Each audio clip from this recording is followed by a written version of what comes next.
My name is Tiffany. I am from Apopka, Florida, and I am the treasurer of the First Church of Tri-Sinus Longwood.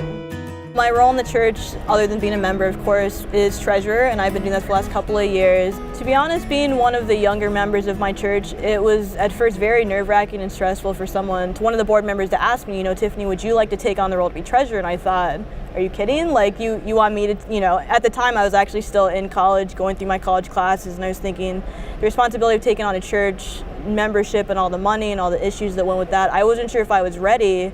And so I kind of had to take a mental step back and ask God, is this something that I want to take full responsibility for and be able to spiritually grow from it?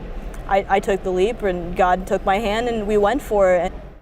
I was a treasurer during the time of our transition, so there are a lot of growing pains. Actually, when we did the transition, I didn't have an office to work out of because we didn't have a church at the time. Actually, one of the members graciously opened up their home, and I worked out of their living room.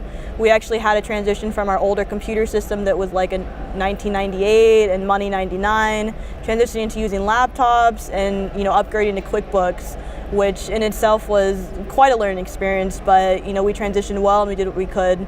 Everyone did their prayer for work, and I myself had to do a lot of prayer for work to make sure that everything went down smoothly.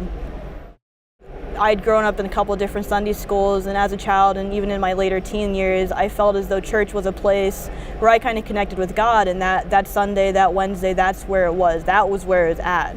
Unfortunately, with the move and the transition, I felt like that kind of dream was being shattered. My church home was being taken away due to financial issues, and I wasn't sure where to take my next step.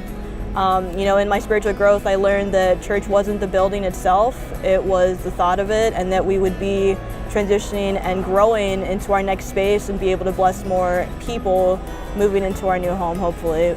We didn't know where we're going yet, but I trusted in God, knowing that we would find a new place that would bless everyone.